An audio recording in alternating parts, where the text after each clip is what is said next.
Mike O'Mara, Radio Entertainment. It's the Mike O'Mara Show. And now, the best of O'Mara. Here's Rob. Hey, that's me. Thank you, Dude Walker. And as you can probably already tell, since there's a little reverb on my voice, today we're doing Botmas, best of the Mike O'Mara Show, as we take the day to observe Martin Luther King Jr. Day.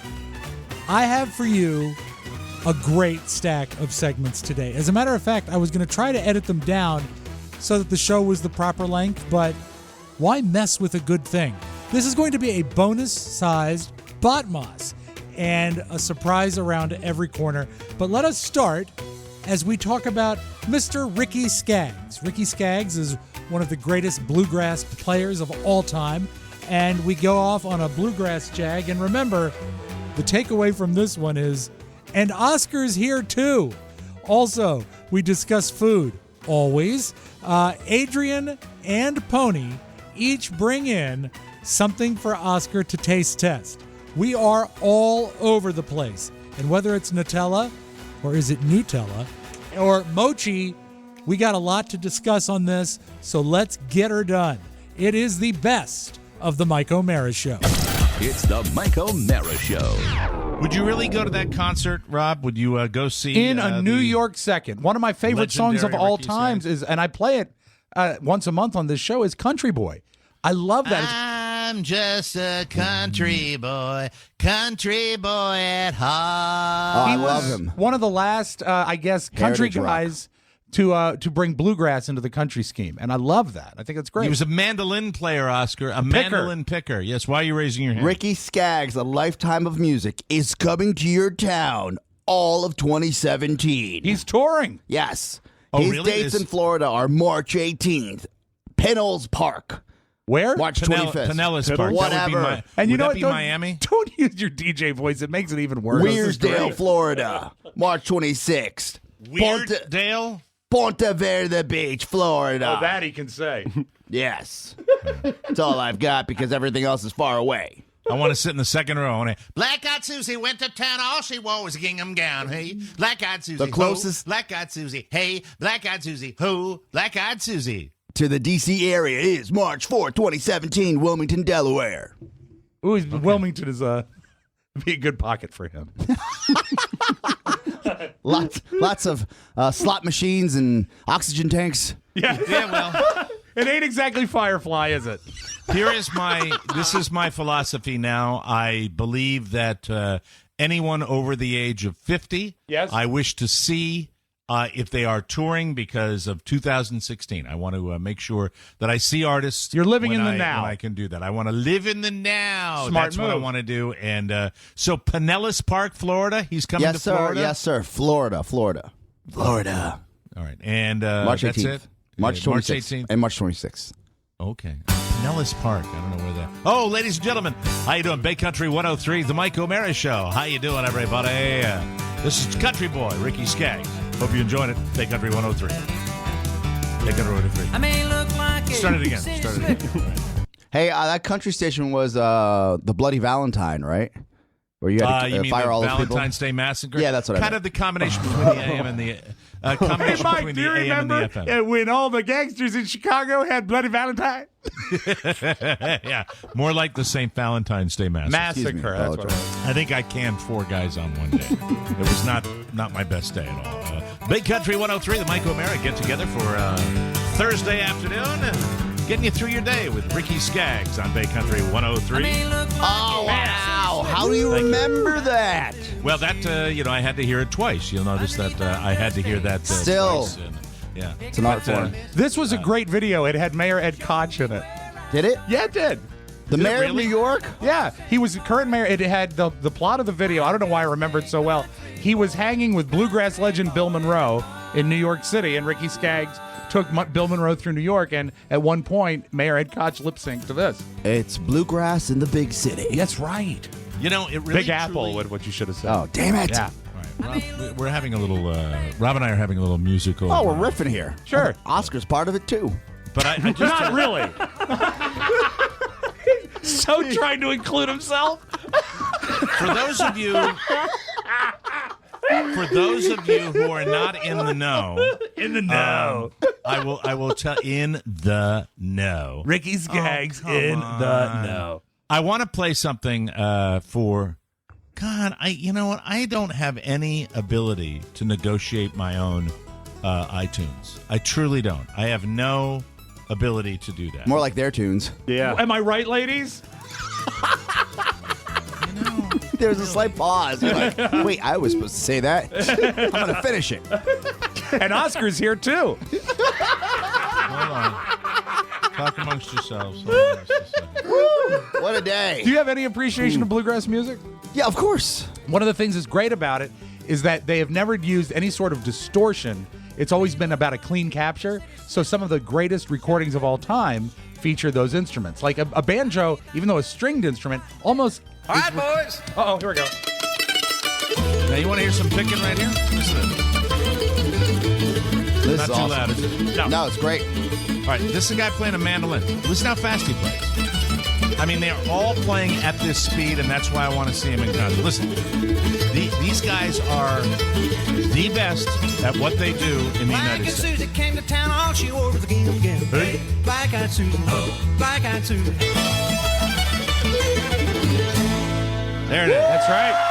And Oscar's here, too. Special Thank day you. when Mike Robb and Oscar can riff about Ricky Skaggs. I know. You never know what this show's going to bring you. But you know what? I thought it'd be a nice chance for a little musical interlude. My What the heck? I first love that. favorite album was a bluegrass album when I was wee and small, little kid.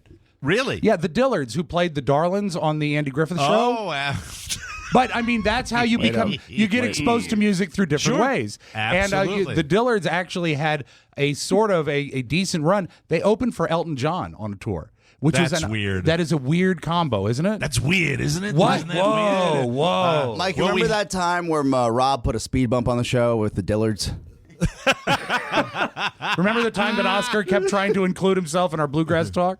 Oscar, are you wearing some sort of workout accoutrement today? You look like you just I'm came glad out you of the noticed, gym. Mike. I haven't What are you, worked you, out you look yet, odd today. You but look I'm odd. ready to work out. It's 2017. means a new me in 2017, and Right. a new Rob, because Rob and I, Had a date. we had a date. What?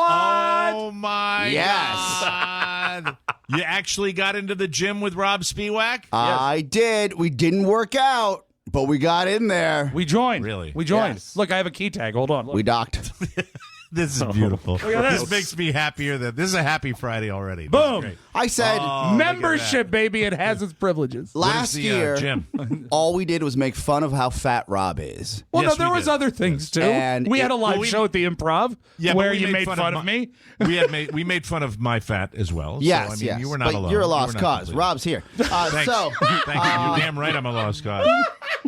I You said, know what? As a matter of fact, I am a lost cause, and you can talk to the reason I am. If you want. Ladies and gentlemen, say hi to a new character. Oh, Mr. no, Kane. he's back. Mr. Oh, Kane. no. Yeah. Hi, how are you? Hey. That's the sad. Cane's back. Yeah. Kane is back. No, what Yes, right. happened? Wow. I am walking into dinner last night, and I am saying to this is You happening didn't to me have a now. terrible fall, did you? No, this has happened to me now twice. This What? has happened to me. This is the absolute definition of DGH. This is the definition of don't get happy. Did you I'm GH walking last along. night? I'm walking along, and I'm going, look at this. Look at this. I am, I said, I am actually pain-free, and I got about 150 yards down as I'm taking this walk, and I sat there, and all of a sudden I feel it, and it goes, and it moves. It moves to where the bone-on-bone comes in. And then last night, it was horrible. It's much better today. It just sucked. I have a tape of your hip from last night, Mike. Oh, do you really? Let's listen. There it is. There's my head. Moving up the leg. Is it moving all around? I want to spend a segment talking about you and Rob getting into the gym, but Holding I want hands. at the opening of the show. The opening of the show today, we have a show and tell. I believe Yes. that Pony Boy, Mr. Matt Bloom, has brought in a food stuff, A for treat from the opening of Far program. East, Mike. Yes. it's very exciting. And Something also, mysterious. because Oscar had never tried it, Adrian brought in a treat. Adrian, Employee of the Year at his hotel. Yeah. Hey, employee of the year? Yes. Is that true? True, that's true. true. Got a plaque and everything. And he won a crock pot in a raffle. I'm more excited about the crock pot, to be honest. Crock-pot's a great item, mate. It you is.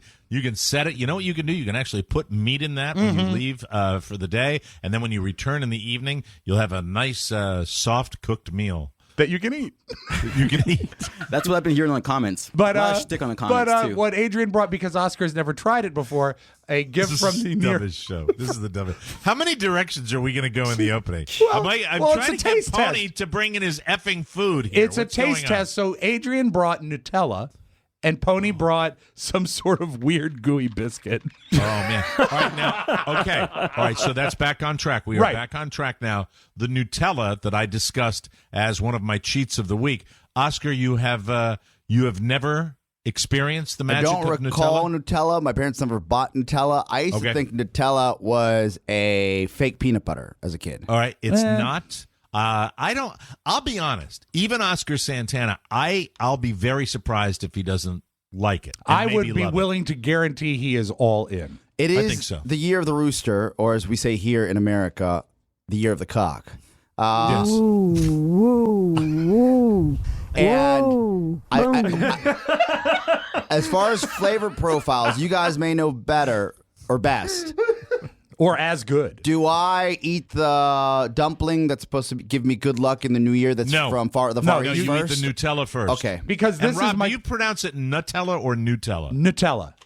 I guess Nutella. We are the knights that say. This is actually, Mike, for your convenience, Nutella and go. How And do you it's pronounce it again? Nutella?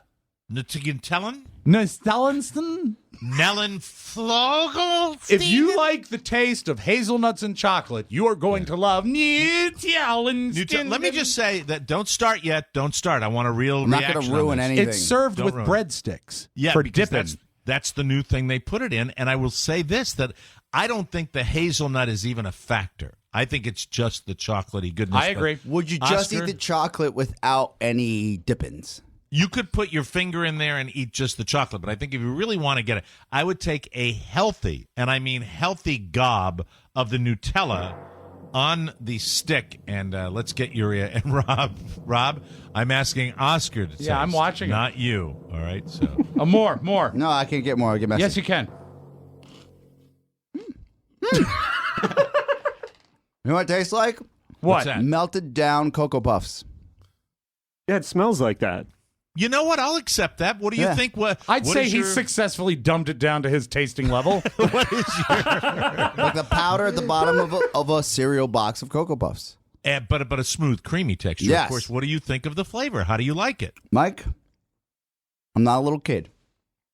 Oh, Give it in to the me, trash. Oscar. In the trash. That's him In the being trash. an a-hole. In the trash. That's all that is. Right in the garbage. You know what? He not likes worth the it. calories. Oh, not that- worth the calories. Let me tell you what I think about Oscar Santana. Yes, we can agree that he is a contrarian. Yes. He loves to go the opposite. That's what he digs doing. But I will tell you that if he really loved it, he would still have it out there because it's that time of the morning where he would want to I eat don't that. know. Yeah, I usually binge. There at this might time of be the a morning. there might be a Jim Elliott move at about Yes. 79 minutes. Monitor him for that. If he goes into that trash can to retrieve No. that Nutella, he's Are already we off looking the at air it. yet? He's already looking at it. Watch this.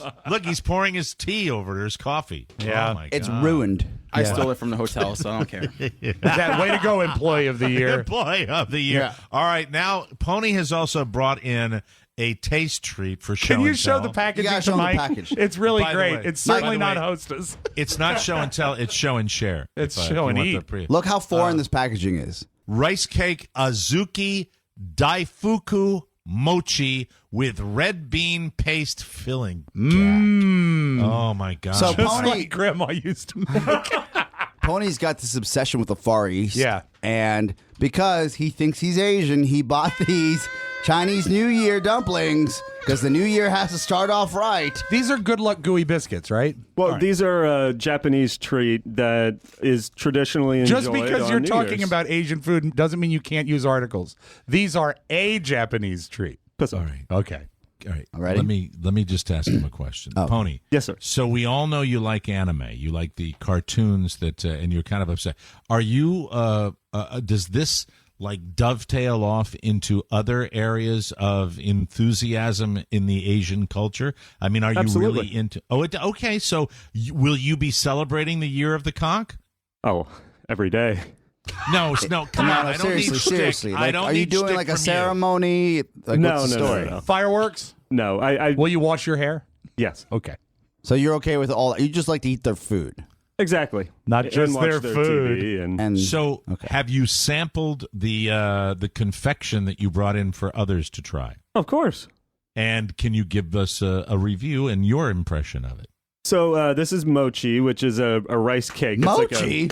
It's almost like a gummy bear, but made out of rice and a little bit stickier than a gummy bear consistency. And bigger. Bigger, much It's the bigger. size of a biscuit. Now, wait a minute. When you said gummy bears, so what you showed me looked like the packaging for something we used to call a honey bun.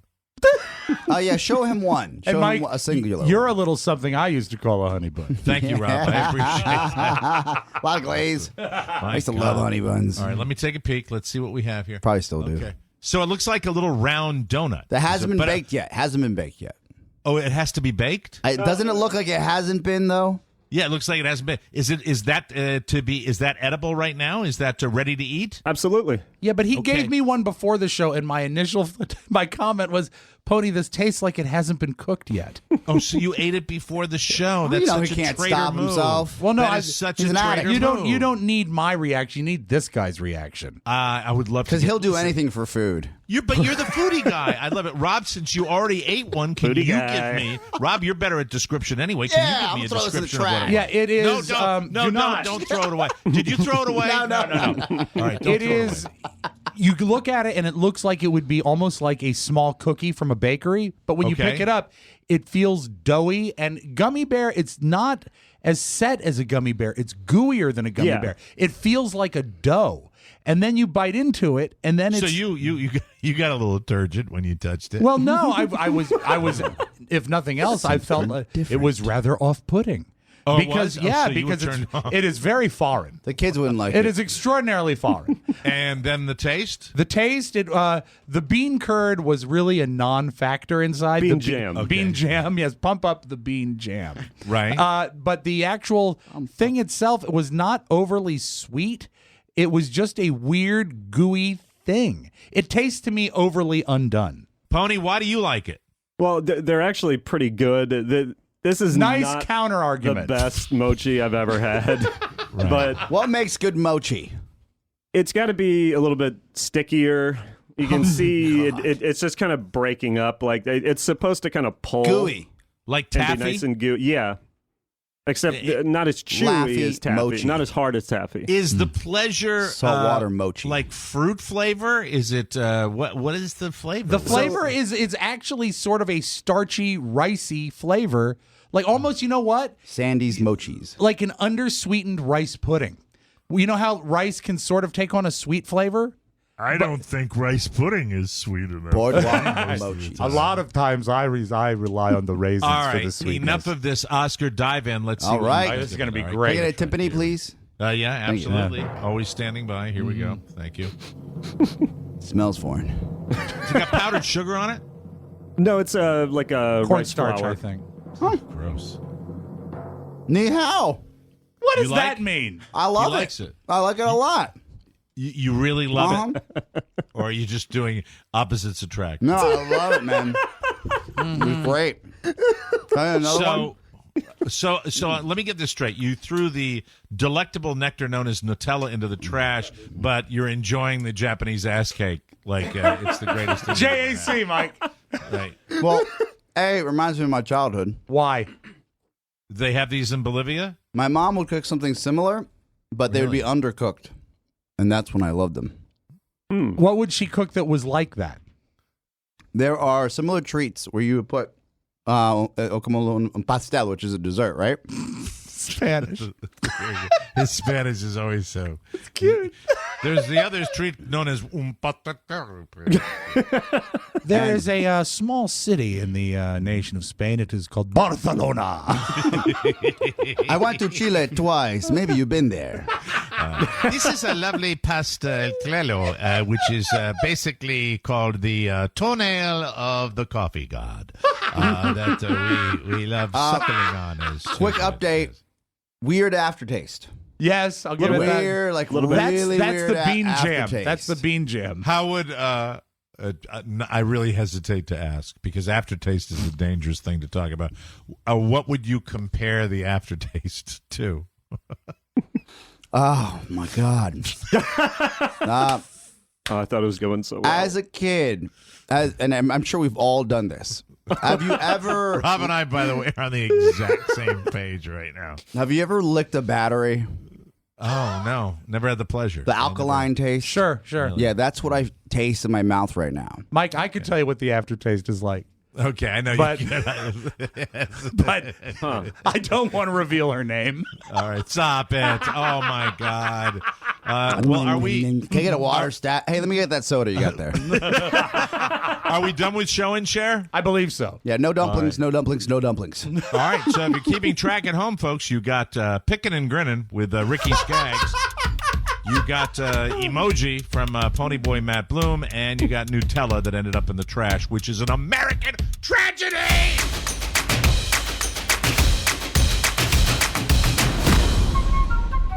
And welcome back to the Best of the Mike O'Mara Show. Remember, we are taking today to honor Martin Luther King Jr. We will be back tomorrow.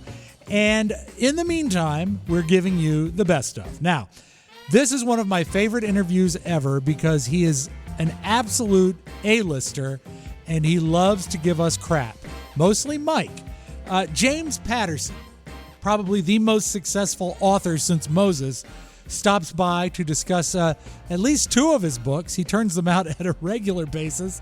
But what's funny is due to a mix-up with the publisher, as it stated, not my fault, Mike did not get a chance to read one of the books that we are discussing. And Mr. Patterson will not let it go. He is a charming, funny man, and I think you will enjoy our discussion with author James Patterson right here on the Best of the Mike O'Mara Show. I'm such a fan, this gentleman, James Patterson. And I know he's got a brand new book out called The Noise, but he's also got this out I am going to fan geek out like you. I mean, it is so much fun. I love it. There he is right there. James Patterson, roughly 6% of all hardcover novels like this are sold by this gentleman that we have the honor of talking to today. Mr. Patterson, it is such a thrill. Don't we have enough bad news without throwing that out there? We got floods, we got pandemics, we got so many things. At any rate. Are you in Florida now, sir? No, I'm in New York.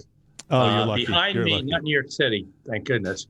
Behind me is the Hudson, where I am right now, it's 2 miles wide.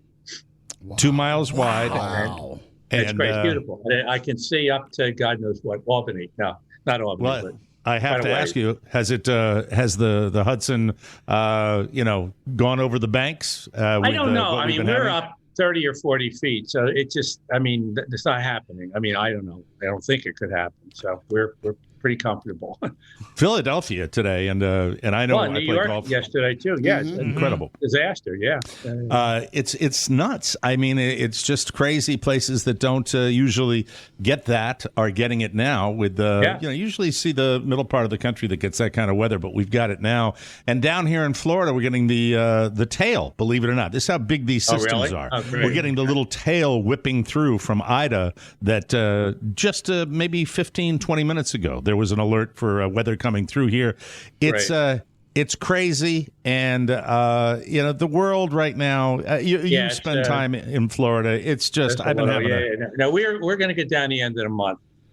My wife is dragging me to the Wisconsin Notre Dame game out on Soldier Field. Oh, Wisconsin, the Badgers. Sue's a Badger. She's a Badger. She's a Badger. Badgers are passionate. 4-time All-American. Oh, really? My wife was. Yeah. Football player. No, she's a swimmer.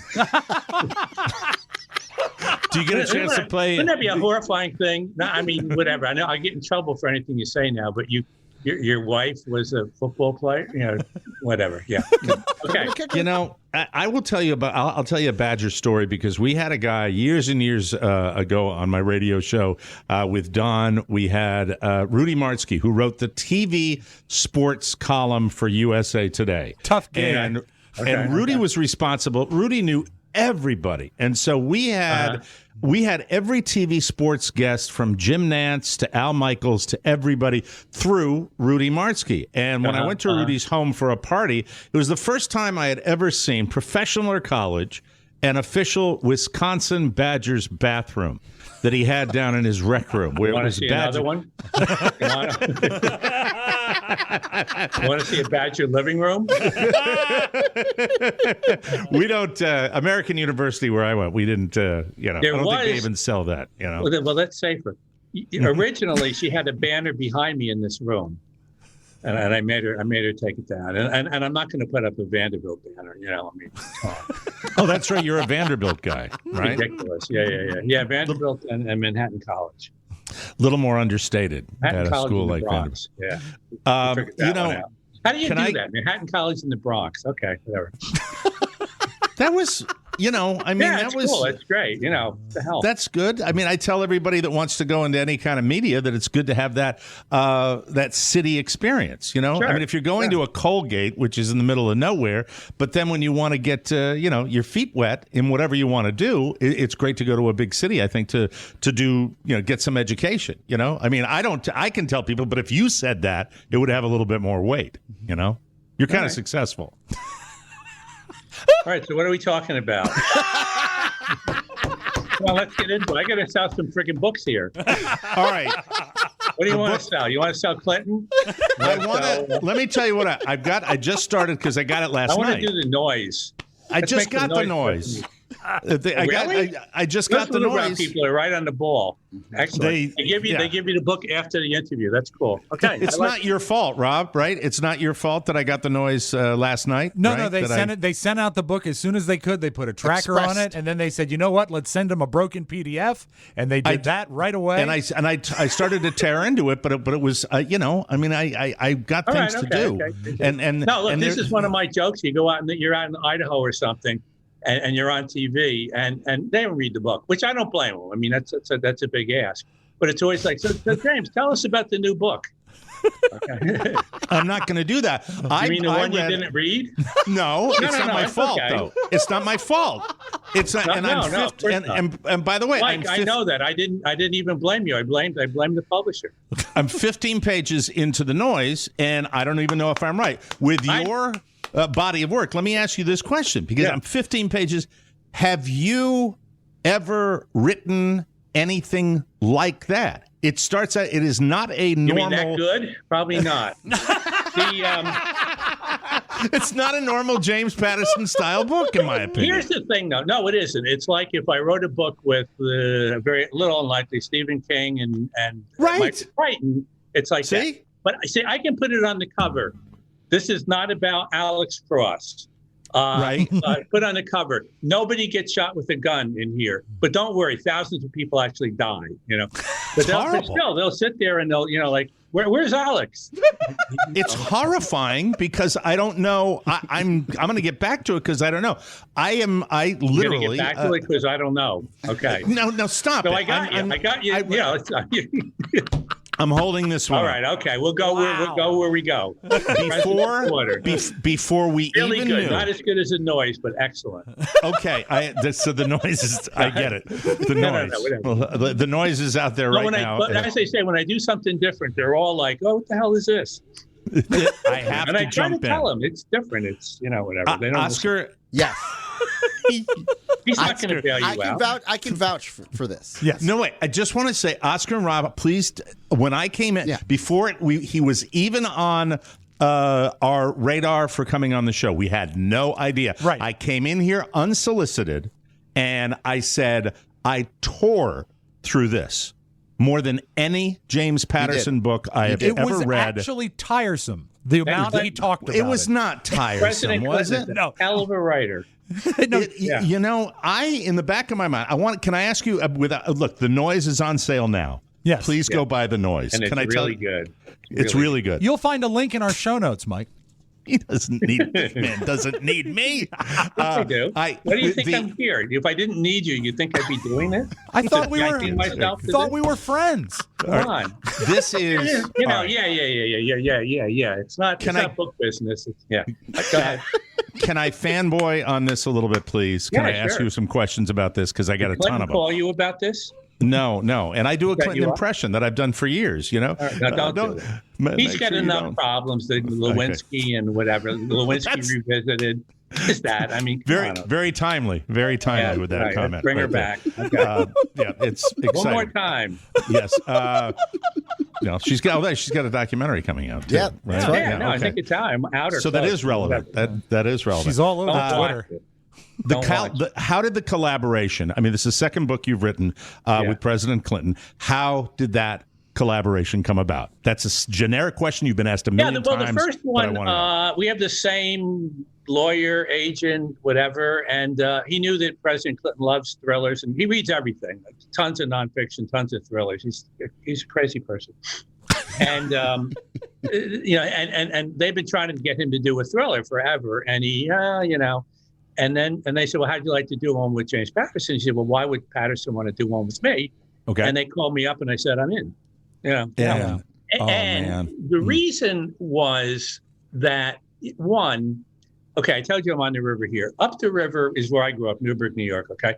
And I still look at the world through the lens of a kid from Newburgh, New York. Small town, river town. My father grew up in a Newburgh poorhouse. So from my lens, sitting there writing a book with the president or writing a book with Dolly Parton, this is like great. This is great. So, I'm in. I mean, unless you start talking to somebody and there's no chemistry. But there was chemistry, and the thing about the books with President Clinton is the notion of the authenticity, and then we just hit it off. We're friends. He gave me, what did he give me for Christmas? A Monopoly for Socialists. Now,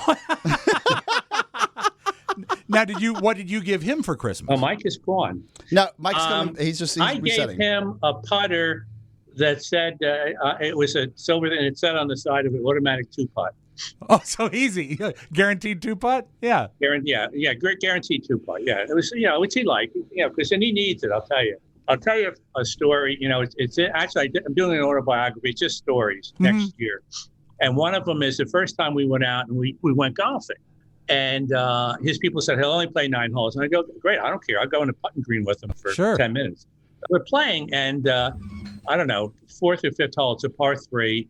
And he's got about an 8-foot putt for birdie. Okay. And he leaves it like 4 foot short. So I look at him and I said, you pussy. And he said, did you just call me a pussy? And I said, yeah. He said, well, you're right. I am a pussy. And that's where, and I shouldn't do this on the show, but because we do, we make it different in the book a little bit. It's funny. It's a funny thing we did with it. But the thing of it is if we're together and we're out, it's Mr. President, very respectful as it should be. But if we're together, just, 2 guys, he's from a small town, I'm from a small town, and it's fun. That's so great.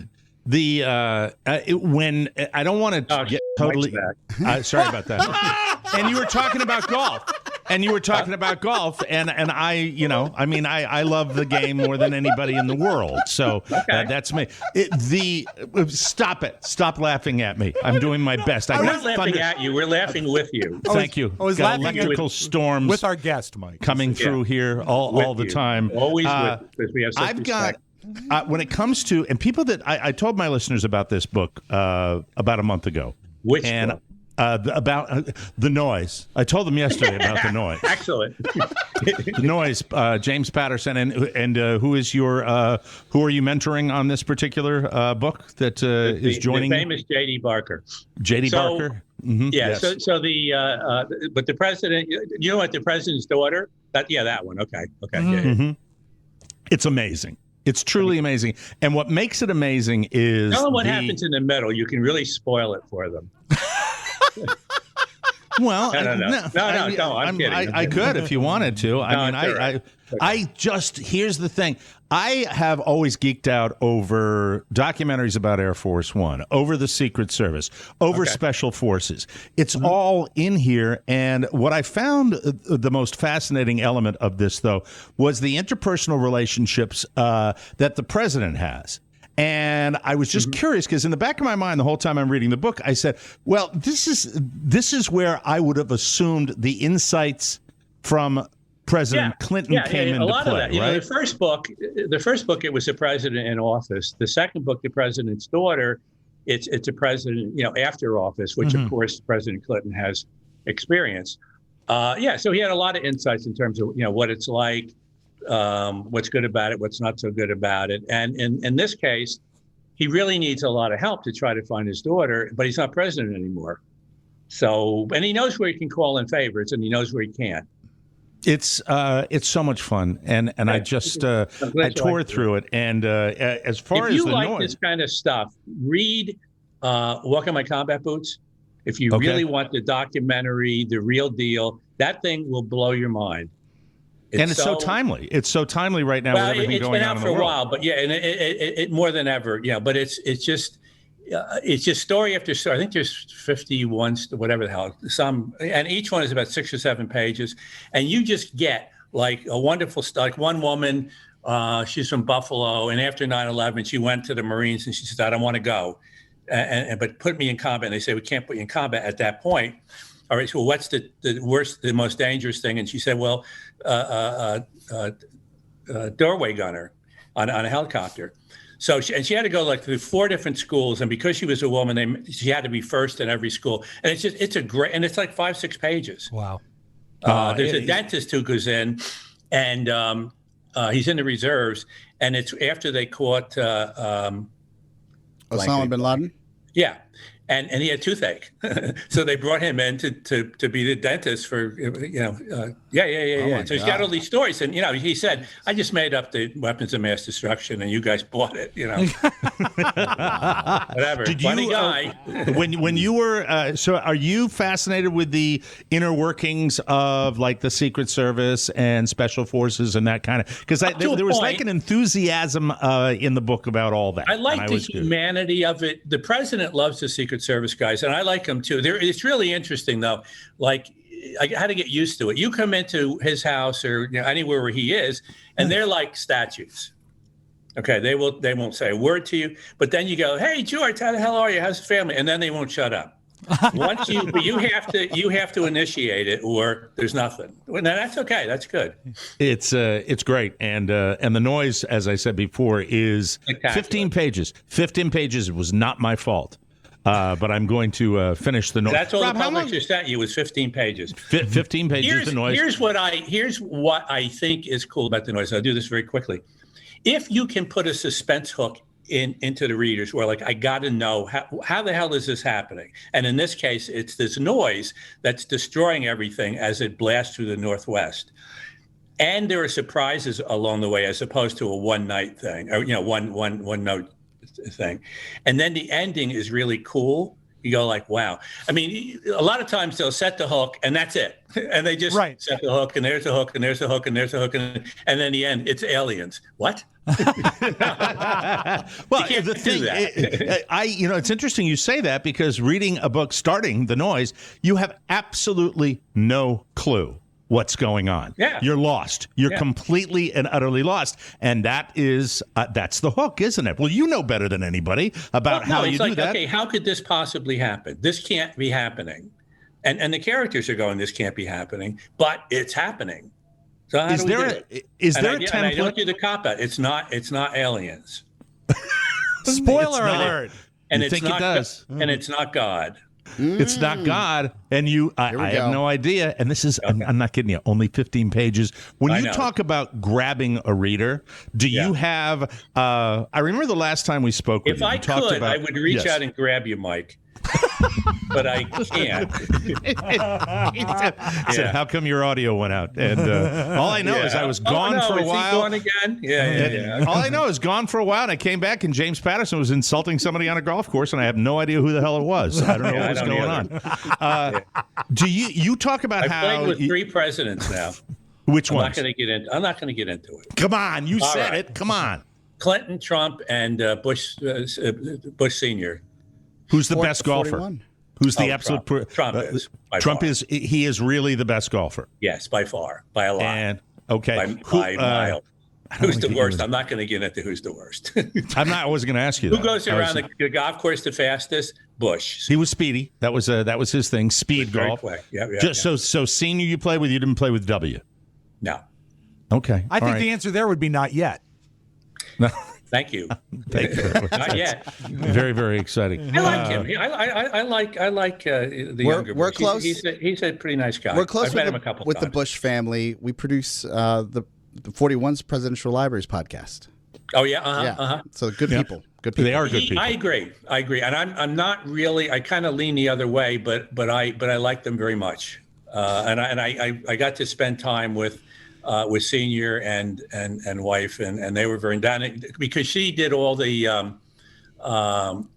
stuff to get people reading and right. Mm-hmm. So I went to her thing a couple of times with Halberstam one time and Silva. What a great family. Yeah. No, and they're very funny. Mm-hmm. Oh yeah. I have to. There's I think it's either Golf Digest or Golf Magazine where they always ask your ideal celebrity foursome.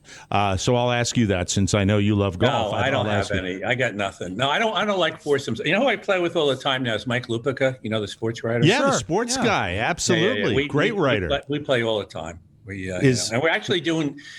We have a book coming out in January, The Horsewoman. It's about equestrian stuff, but it's a cool story. And then we have a one coming next year that's really, really, it's newspaper, football, things that he doesn't know anything about. When is your book about podcasters going to come out? About you? I didn't say me. Yeah. I didn't say me. Yeah, good idea. I'm going to chew on that one for a little bit. I believe it's a thriller set in a basement, isn't it? You never know. Look, I mean, if you do the right stuff, where are you? Are you in Florida now? I'm on the other side from your side. I'm on the Fort Myers area. That's where I am. Okay. Naples, well, if Fort Myers. you do something, terrible over there, well, you can get your book. Well, if I go, I've written about people from Florida. Epstein. Mm-hmm.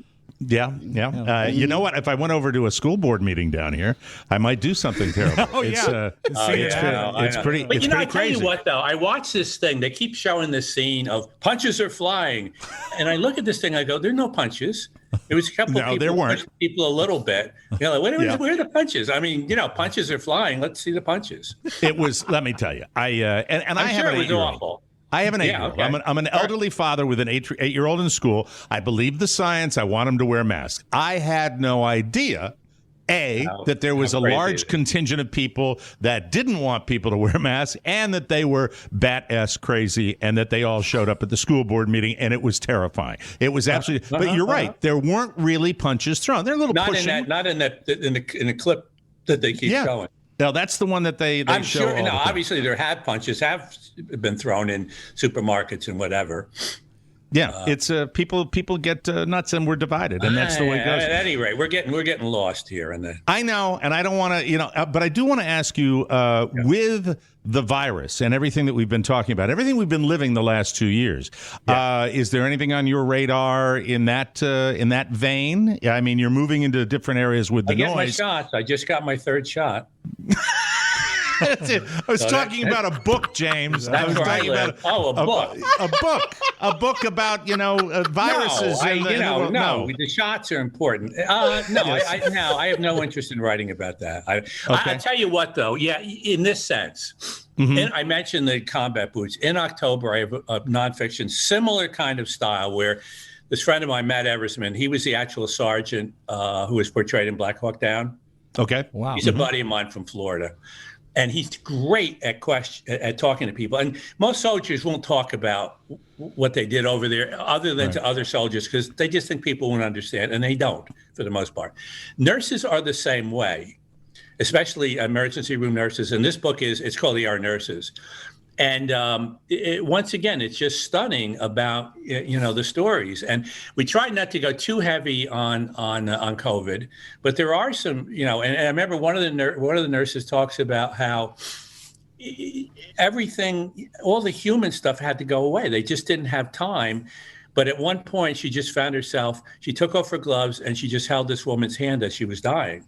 And she said, I just had to do the human thing and take off the gloves because I felt this woman needed to touch a human being and, whatever. So, once again, it's just a stunning book, and that's coming in October.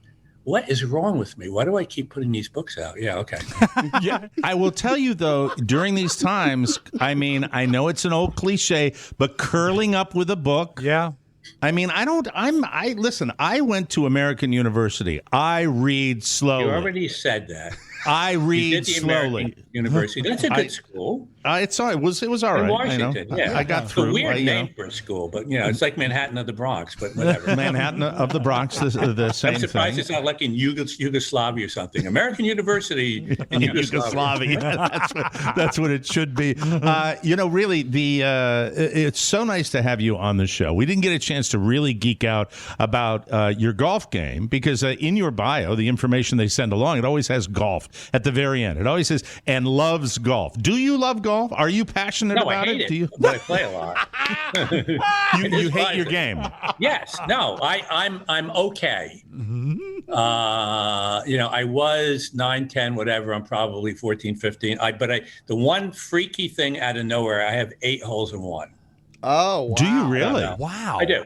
Wow. Here's my golf story, and I can tell it's because my wife isn't around. Love Wife's to hear a big jock, big All-American, very competitive. A few years back, she had 4 holes in one. I had 3.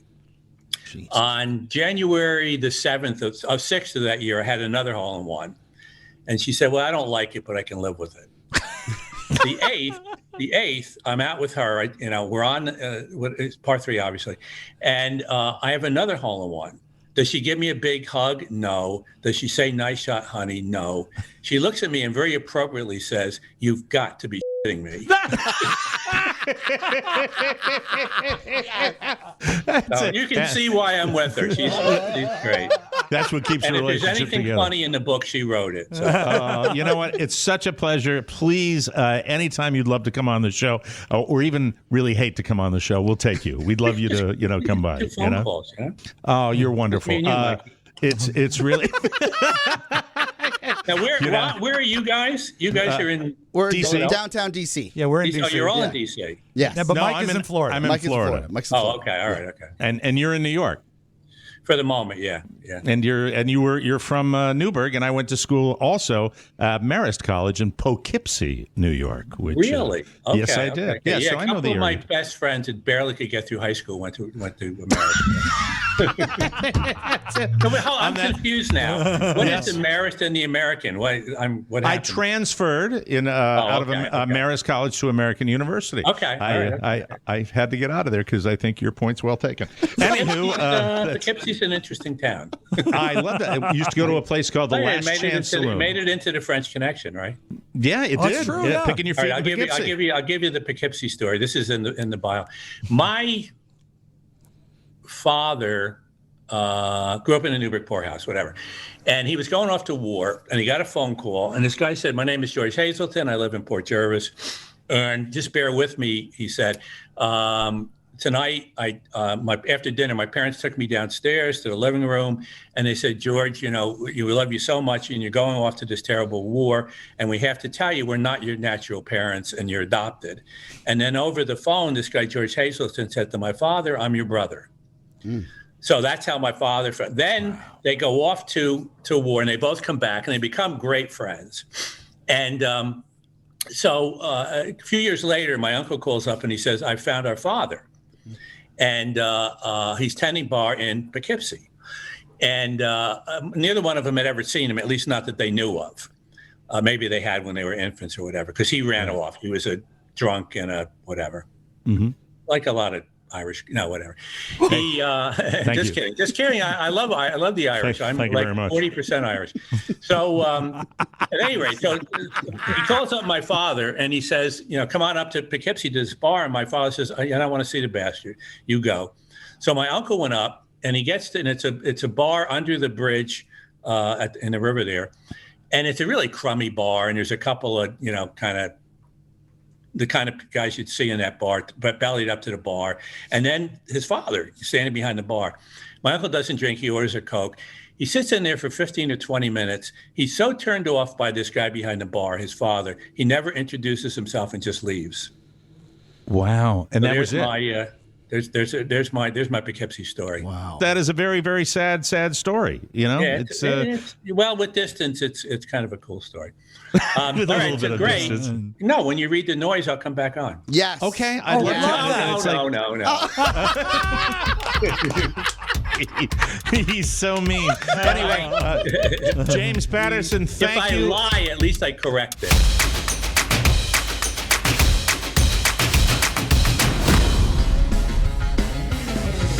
It's the best of the Mike O'Mara Show with Mrs. Spiewak's little boy, Robbie. Please don't call me Robbie. Rob Spiewak here. This is one of the more surreal segments that we've ever done, and it's a recurring segment. And if we had to explain it to someone who didn't understand the construction of the Mike O'Mara Show, they'd say, you're crazy. But what it is Mike's impression of Larry King. This is obviously when Larry was alive. Mike pretends to be Larry King and calls Oscar's mom. So it's Larry King and Yoli Zabayos. Just enjoy this. This is so choice. Wonderful stuff on the best of the Mike O'Mara Show. I believe that Oscar had mentioned to me yesterday that Mrs. Santana is in need of a phone call. Yes.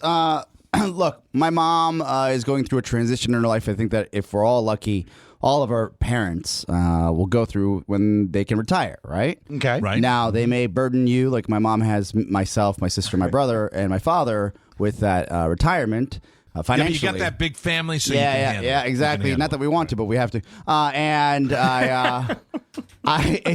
it's been a little tough because she's been calling a lot.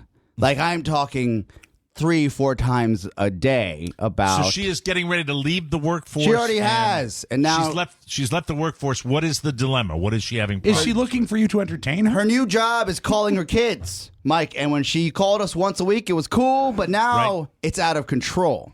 Really? Yes. Okay. And that's not good. yesterday, I snapped at her because she had a gentleman taking down the Christmas lights from the house, and then she asked them to build a birdhouse in the back as well.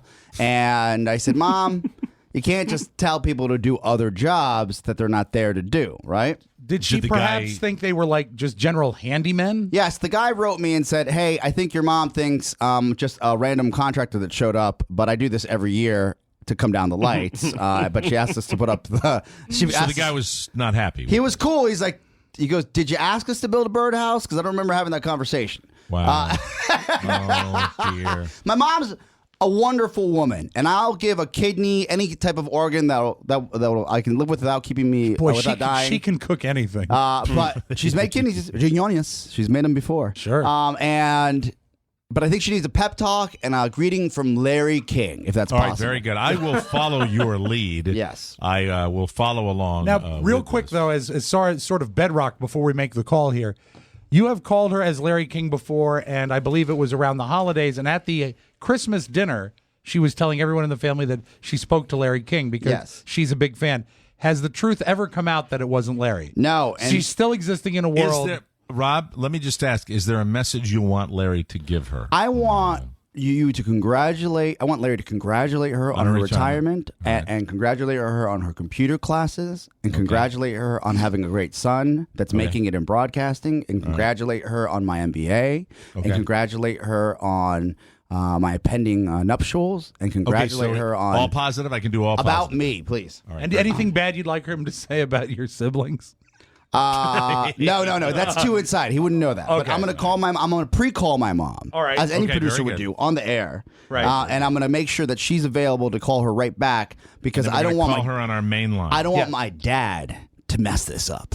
Oh, is he My in, dad's is a he big in the Larry- country? My dad's a big Larry fan too, and he might want to get on the horn. Oh, no. And he knows He Larry. might be savvy. I get the impression Dad might Well, figure it yeah, out. of course. He's a sharp guy. Hi, Hi, Dad. Mrs. Zabayos. ¿Está la mamá por ahí? Porque tengo que darle un cachito. Go great. It would be like if you had a special accent. El studio en 2 segundos, so I'm going to hang up and call you back, the studio, yeah? He mixes it Okay, up. ciao, ciao. The old half and half. All right, ready? Now we're gonna call her. here. Inglés, half Espanol. Let's do this. Let me get my proper Larry mode. Let me slump my shoulders a little bit. Like what he does with his mouth. Hello. Whoa. Hello, Mom? Yes, I am here. Okay. What, Is it you guys fax getting machine? a fax? What is it, 1983? Hey, Excuse me, you yes. okay. Hey, mami. Hoy día el señor King pasó por el estudio. Yes. Y aquí está el teléfono. Y sabes cómo la última vez we got a chance to call you? Yeah. Okay. Aquí está Mr. King. If you don't mind, my mom is now on the phone. Señora Ceballos or Mrs. Ceballos. Hello, Mrs. Ceballos. Good morning. Good morning. Surprise. Happy New Year. Hi, it's Lay King. How are you, ma'am? Yes, Mr. Larry. I know. Very It's, good. Thank God. I'm being interviewed, and every time I go on the show with your son Oscar, he likes me to mention you or talk to you. So he's a wonderful son. I was congratulating him on his Masters of Business Administration. You must be very thrilled and very proud of that I particular accomplishment, right, Mrs. Ceballos? Yes. I am very proud of him. Really, I cannot, like you say, I am very proud. All my family, my husband, and my kid, we are happy for him. The Good for future you. is better for him. Good for you. How have you been? How's your health? I understand you retired recently, Mrs. Ceballos. Yes, I am retired. I'm so happy, but in one way, I don't know what to do, And now I'm learning computer. I'm going back to the school, And then that is much better for me. I want to be communicating with my grandchildren and with my children, Communication is the key, Mrs. Ceballos. If you can master the computer arts, you can communicate with all of your children and your grandchildren, and you must be thrilled to death that your boy Oscar is going to get married to that lovely, wonderful girl, Shannon. She's an amazingly accomplished woman, isn't she? Yes, I am very happy he found the right person for the rest of his life, because in my family we don't have a divorce. You marry one time, that's it. Are you looking forward to Oscar giving you plenty of grandchildren? Maybe two. That's wonderful. Mr. King, I don't mean to bring up a sore subject with my mom on the line, but you've been divorced before, right? Many times, yes, 7 or 8 A times. lot? Really? Yes, I'm currently in a marriage which I'm holding together with baling wire.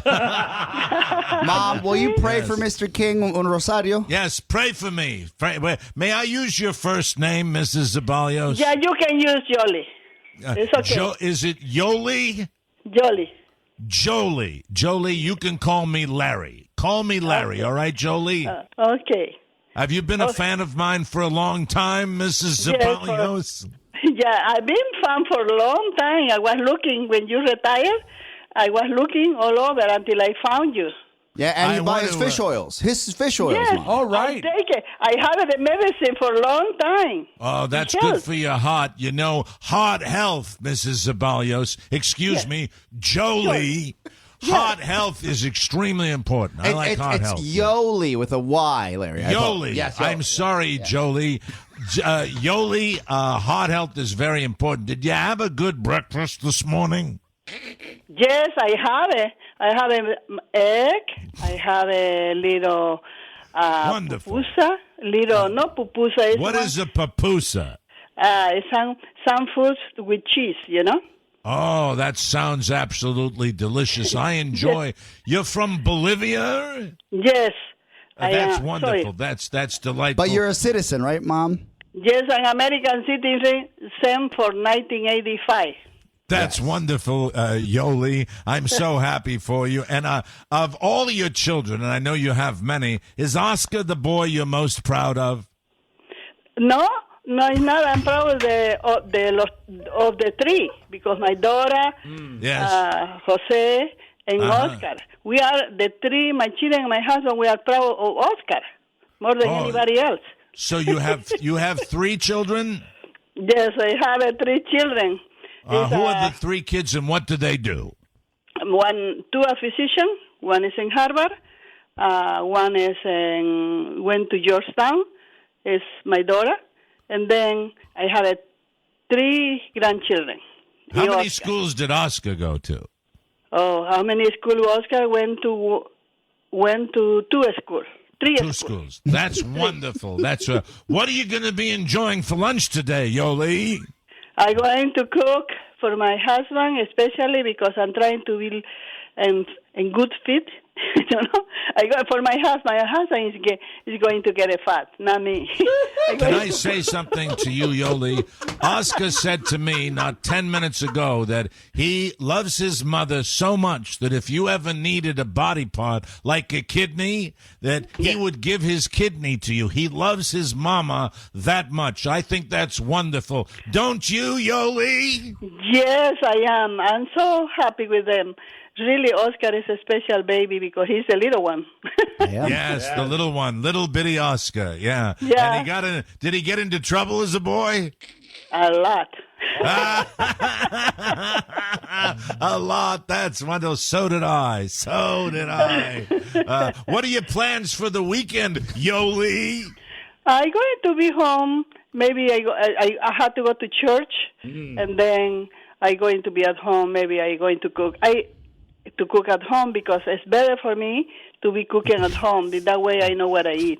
Are you making fricassee? Fricassee? No, Fricassee, I do that in New Year. The holidays. That's right. Oscar told me all about that. It's so wonderful. I really do hope that we get the opportunity to meet in person sometime. Sure, you will. You will anytime when you come here, maybe. How about I send you a pair of my famous suspenders? Would you like that? Yes. I'll send those to you. That would, and I'll send you some fish, and I'll send you some fish oil. Yes. And I'll send you some foot pads that help with corns. Yes. Okay, look at you.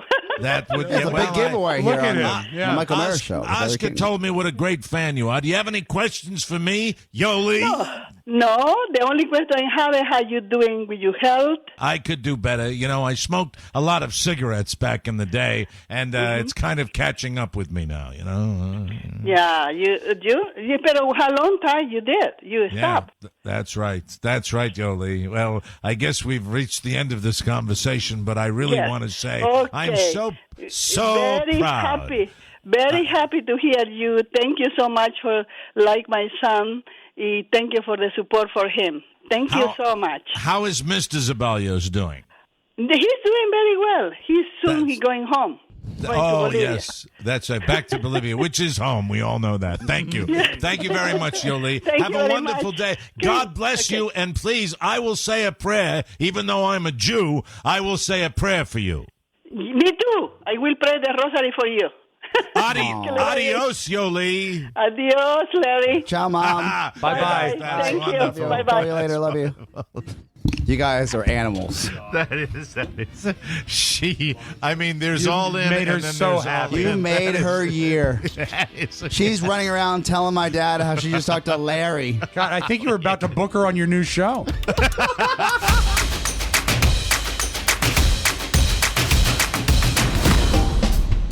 BOTMOS, Botmos makes the very best podcast. It's the best of the Mike O'Mara Show for Martin Luther King Day. Mike is forever trying different diets, and he's in the middle of a real successful one right now, thanks to Derm Glow. But here he had just started keto, and I think a lot of times keto affects people in the other direction, but Mike was experiencing, how shall we say, a kind of urgency? I will just say this. What can Brown do for you on the best of the Mike O'Mara Show? All right, so a couple of things I wanted to get to here, just briefly, that a buddy of mine told me that when you go on keto, he actually went off the keto diet because it creates a bit of urgency at the wrong time.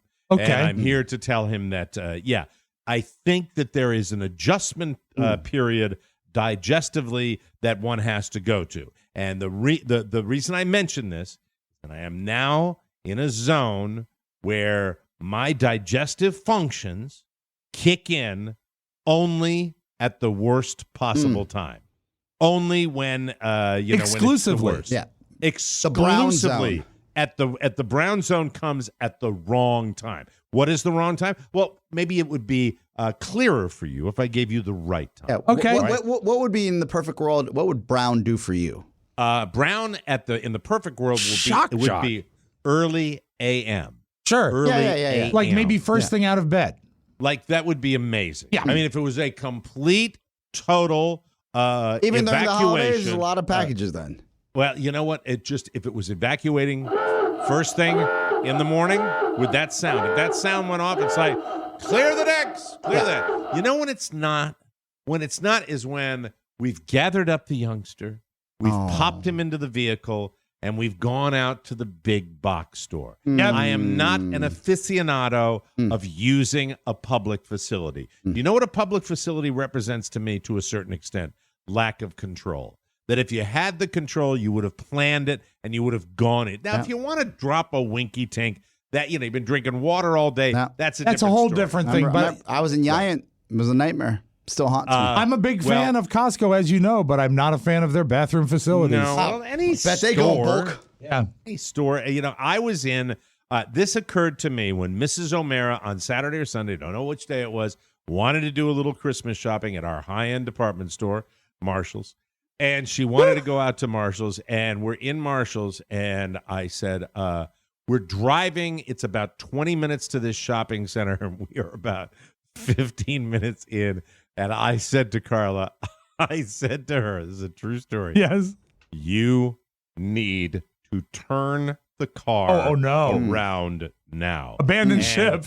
And then it's just Like like OAR said. Turn the car then around. my colon would best be described as going. Oh.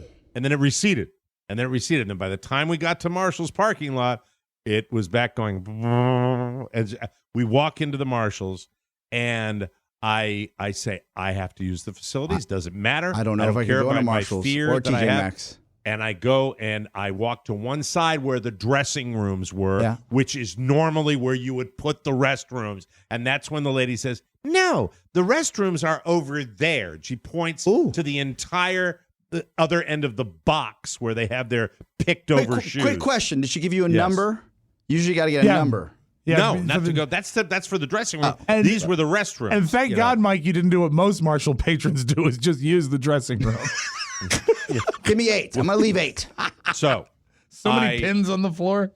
I book it across the floor at Marshall's, and as I book across, I get there. I walk in. It's got that warehousey kind of like dirty door area for the women. Beat up. I up. go in, and the two staller. First stall says out of order. Oh, no. Second stall handicapped. I look underneath. They're the dancing old man feet, where some 85-year-old is there, and then I sit there and I say, all right, control, self-control, just wait. Right. It looked to me that the feet were moving because business may have been completed. Oh, but not in a sexual manner like we've seen in airports. No, and No, and not the at all. knees weren't locked like in Dumb and Dumber. No. And then I hear this. It's like you hear the water run. Yeah. And then you hear. Oh. Here. Tearing of paper. He's tearing off paper towels. What? Not one, not two, not three, 5 paper towels. Oh. I said, what kind is Jack Nicholson from As Good as It Gets in the other stall? over Right. there? What is going on? Why? And then I found out why. Because then I'm so phobic of other people that I'm not going to stand there and be staring at him going, No, Sure. no, you no, done taking no. I walk over to the urinal and pretend like I'm peeing. When all I'm really doing is waiting I've done that to use before. that stall. That's Yeah. like when It's you're at a casino and you're shadowing somebody waiting for You it to don't jump wanna on the do it, machine. right? Yeah. No, You you're don't like, wanna do I don't that. want them to know that I need to go on that machine. So you're Exactly. pretending to pee in the casino? No, but you lurk like you're playing I at a understand. machine, Okay, I'm waiting with you for them now. to go. I And understand. he leaves, and I walk in, and it's one of those. Was he older? Was he shuffling? Didn't see because I had my back to him completely. Okay, all Didn't right. want very to good. know. And when I walk in, it's one of those handicap stalls that has its own sink. You know, the type Oh, that that's the nice. super Wow. big one, right? Luxury. And pristine. I guess the 5 paper towels may have been him doing whatever he had to, but the place was sparkling. Stuffing. And I relaxed, and then after I concluded, I just bounced out of the men's room. Lighter than air. I watched it. I was like, "Hello, Carla. What are we doing today? What are we? La la la la la la la." I have my answer. I'm walking on air. What a wonderful time. Little Michael, would you like to race Daddy down the aisle?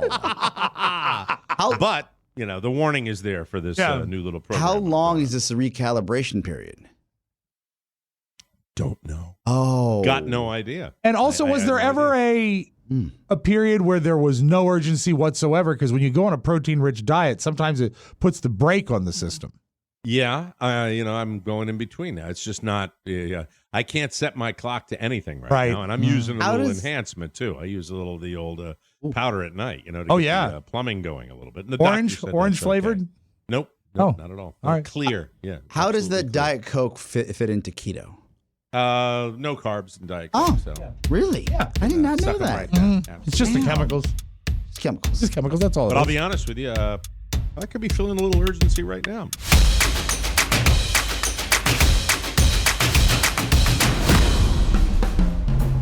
The best of the Mike O'Mara Show. Remember, we are back live in studio tomorrow, and we look forward to talking to you then. Now, Nostalgia Corner is a segment that I do occasionally on the show where we look back on something in the past. Could be a movie, could be a song.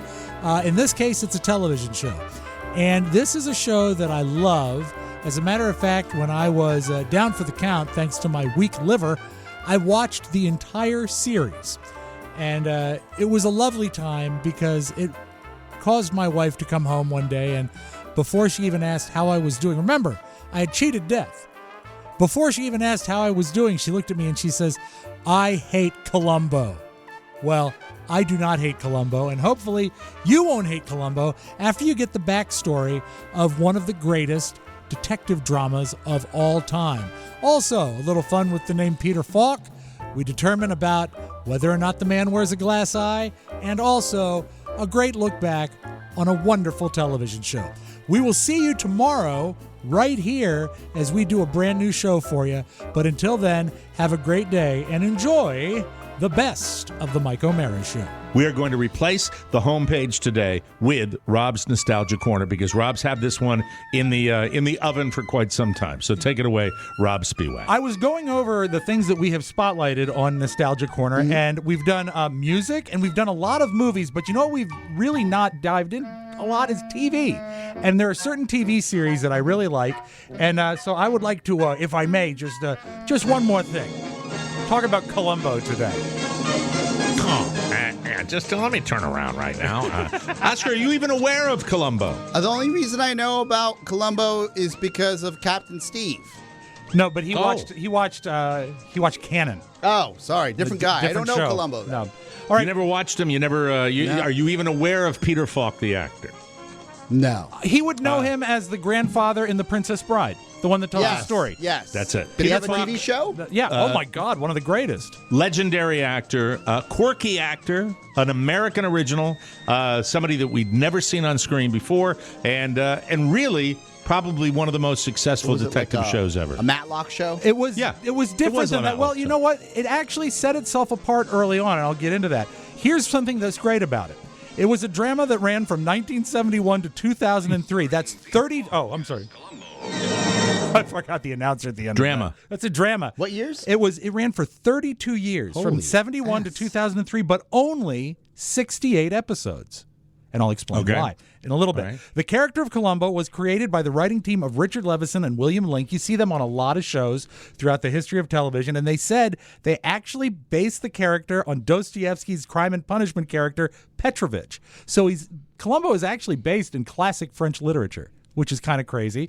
Okay. And it started as a night. This is a weird sort of backstory. Just watch it. I can't. When you do a Nostalgia Corner, I watch Oscar like a hawk because I just measure the engagement. All right. I like shoot 'em ups. It has a great backstory. It started as a 1960 TV drama that was adapted to a stage play. So it started on TV, then went to stage. Was it called Columbo? No, it was, I don't have the name of it here, but it was Columbo in this stage play was played by Thomas Mitchell, who was Scarlett O'Hara's father in Gone with the Wind.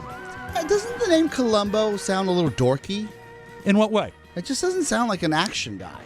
Well, I think that's sort of by design. Okay. Because when you get into his character, he was on the Thomas Mitchell was opposite Joseph Cotton and Agnes Moorehead, who played Endora on Bewitched. This is a nostalgia corner. And so, after it was on stage in 1962, it was adapted back to TV by the same guys a few years later.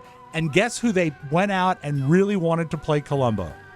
By that time, did they have the name Columbo? Yeah, the name Columbo was nailed down. He was Columbo in the stage play, but the play was not called Telly Columbo. Savalas. No, not that. Okay, hold on. So they're going out to get an A-list guy. Yeah, and I want you to keep this in mind. The character of Columbo evolved after Falk took it. Burt Reynolds. So don't think Okay, well, then describe to me. Well, are you able to describe what kind of character it was before Peter Falk made the character his own? Yeah, it was more of a smooth talker, slick detective. Go ahead. Jack Cassidy. No, but don't read ahead. They wanted and threw a lot of money at Bing Crosby to play Columbo. Oh, that would have been horrible. Right? It would be awful. But oh, my God. The guy with the ice cream? Yeah. Just one other thing. Yeah, Bing Crosby. Straight down the middle. Hey, blah, blah, blah, you're guilty. I think come over here, Johnny, and let me beat you. Well, yeah. I think you'll appreciate Gary. Oh, Gary. Johnny Crosby. Right.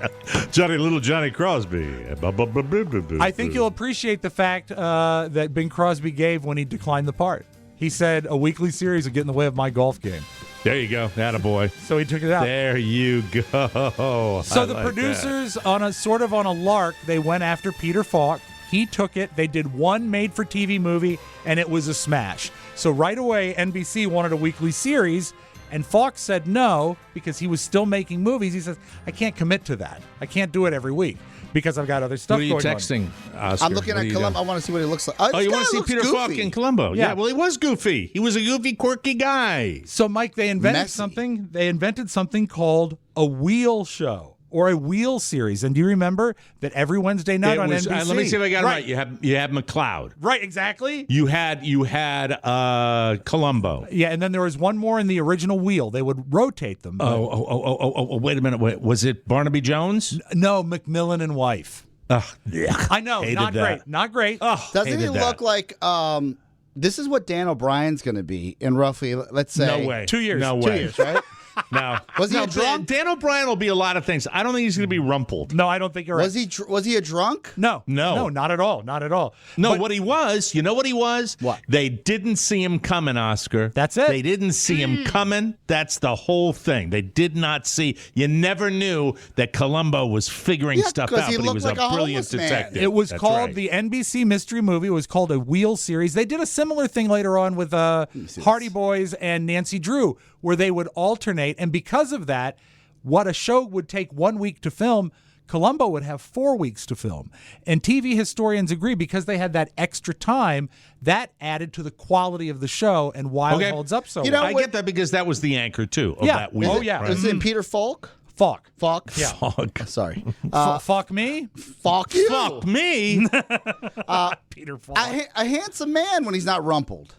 Well, also just he had what he had was screen presence. He really had a way about him, right? Not like anyone else. It was immediate hit. He won an Emmy for his role in the first season, and his style was extraordinarily different. He was not slick or handsome. He dressed like a flasher. He was bumbling, clumsy, and trench awkward. coat. Yeah. Now he was the detective with the trench coat. I'm glad you brought up his wardrobe. His wardrobe consisted of Peter Falk's own clothes. That doesn't surprise me. Including the shabby suit. Falk bought the raincoat, which appeared in the first episode, for $15 in 1967 when he got caught in a New York City rainstorm, and he added the cigar as a personal touch. So the character is very much Peter Falk's invention. Oh, I almost freaked out. Well, hey, I have a question about Rob. I don't know whether you know the answer. What's the matter, Oscar? What happened? Mark Ruffalo was in talks to make a Columbo movie.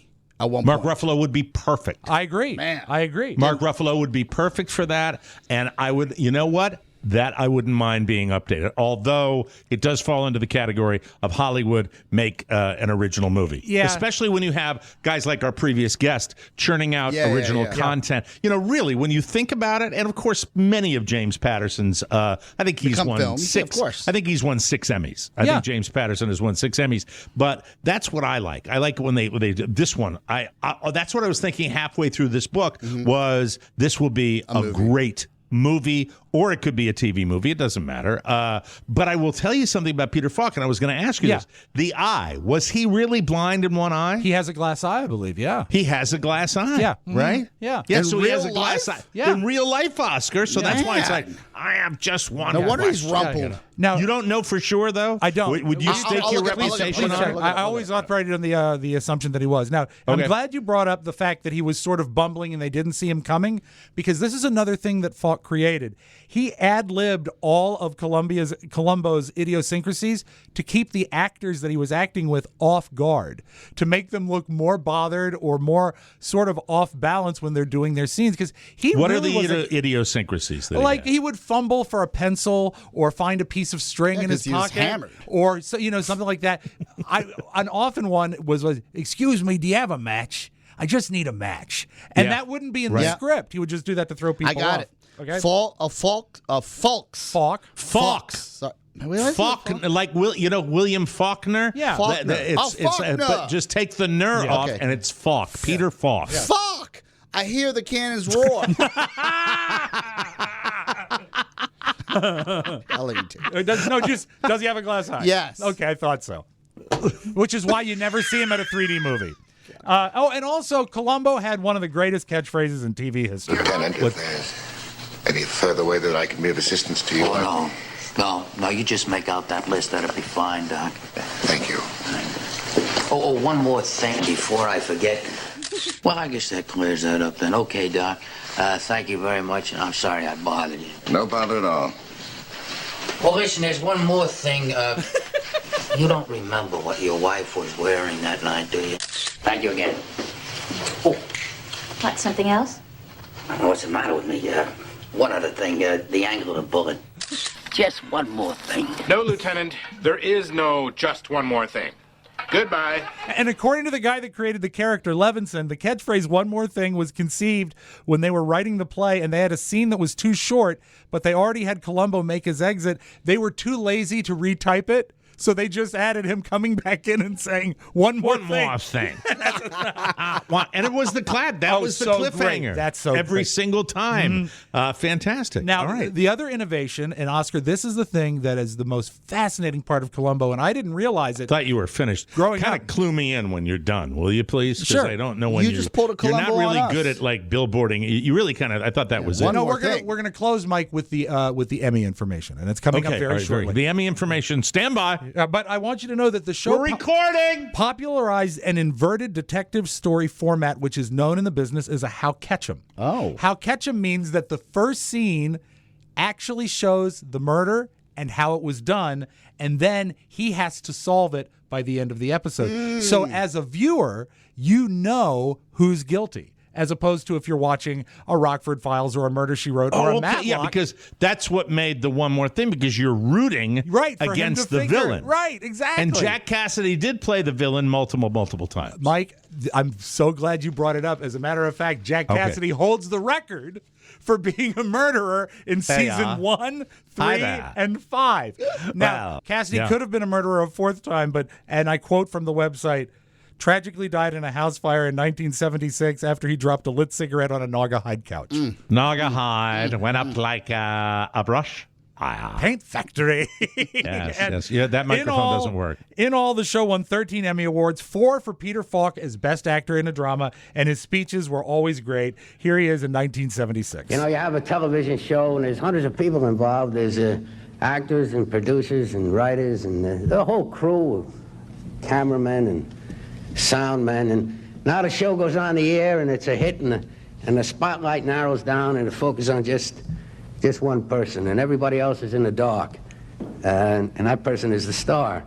And the point that I was trying to make was that I think that's a very sensible system.